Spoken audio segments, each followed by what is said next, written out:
Alors, nous revoilà avec le fameux algorithme. Je vais vous montrer un petit exemple. Voici le graphe qui est simple. On peut se passer d'algorithme pour trouver la chaîne la plus courte, c'est-à-dire la chaîne de poids minimal, allant de D, départ, à A, arrivée. Donc mon but est aller de D à A. Donc je vais vous montrer en quoi consiste cet algorithme. On le présente sous forme d'un tableau. Il faut être très méthodique et toujours s'organiser de la même façon. Donc je commence par placer mes sommets dans mon tableau. Évidemment, je commence par mon sommet de départ et je finis par mon sommet d'arrivée A. Les autres sommets, je les range dans l'ordre que je veux. Donc je vais prendre D, E, F, G et A. Je commence par D, je termine par A. Et je fais un tableau.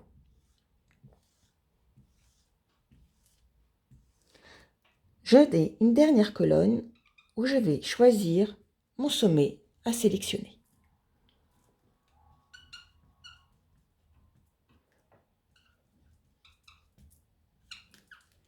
D'accord.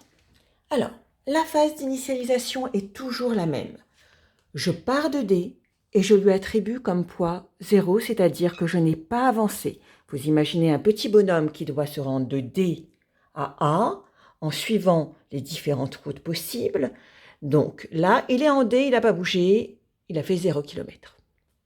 Donc voilà, D, 0. Et à tous les autres points, j'associe l'infini comme symbole pour dire que le petit bonhomme n'a pas bougé, que je suis en D. Je sélectionne donc D et je lui attribue le nombre 0. Ça, c'est toujours la même étape, quel que soit mon graphe. Deuxième étape, je barre la colonne D. Dès que je sélectionne un sommet, je barre la colonne correspondante. Donc la colonne D est barrée. Je vais remplir donc ma deuxième ligne de tableau, sans compter la ligne des sommets, bien évidemment. Ma deuxième ligne de tableau, je regarde mon graphe. Je suis en D. Je dois faire, j'ai le choix des routes, soit des E, et j'effectue 5 km par exemple, pensez en kilomètres, c'est beaucoup plus simple.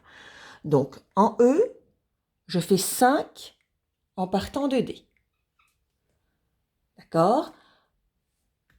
Quand je regarde F, D et F, regardez, ils ne sont pas adjacents. Je n'ai pas de route, donc je continue à mettre l'infini.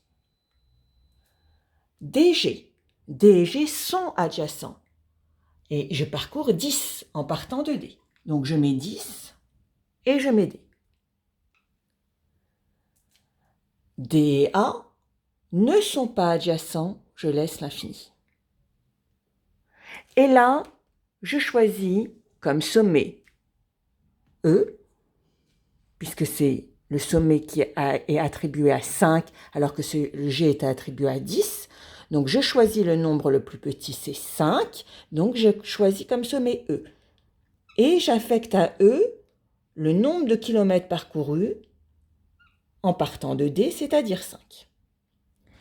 Une fois que j'ai sélectionné mon sommet, je barre sa colonne. Donc hop, je n'oublie pas de barrer cette colonne. Je passe à ma troisième étape. Je suis donc maintenant en E et j'ai fait 5 km. Donc, dans mon tableau, j'ai EF. Oui, EF, je peux faire puisque EF sont adjacents. Donc ça me fait 5, puisque je suis en 5 là, et 1, 6. Donc là, je suis en F et j'effectue la somme 5 plus 1. Ça me donne 6. Et j'étais en provenance de E. D'accord. Donc là, je suis en E et je veux aller en G.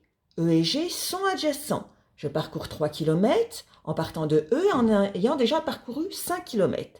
Donc ça me fait 5 plus 3, ce qui me donne 8 en provenance de E. Ensuite, je suis en E, je veux aller en A. Je regarde mon graphe. E et A sont adjacents avec un total de 9. 5 étant déjà été effectué pour arriver en E, je rajoute 9, ça me fait 14.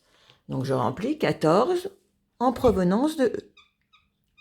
Je regarde ma ligne, j'ai un choix à faire. Je sélectionne ici le plus petit nombre, qui est 6, et qui correspond à F.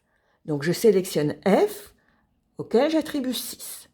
Donc, maintenant, je suis en F et j'ai parcouru 6 km. Donc, je suis ici en F, j'ai parcouru 6 km. Je n'oublie pas que puisque j'ai sélectionné mon sommet, je barre ma colonne. Et je remplis la ligne d'après. Donc, je suis donc en F, je reviens à mon graphe. F, je voudrais aller en G. Ah bah tiens, non ça va pas. F et G ne sont pas adjacents. Donc, quand F et G ne sont pas adjacents, pour remplir cette ligne, je remets 8E. D'accord? Donc là, je veux me rendre en A, je suis en F. F et A sont adjacents. Donc, j'en étais à 6, je rajoute 5, ça me fait donc 11. 11 en provenance de F.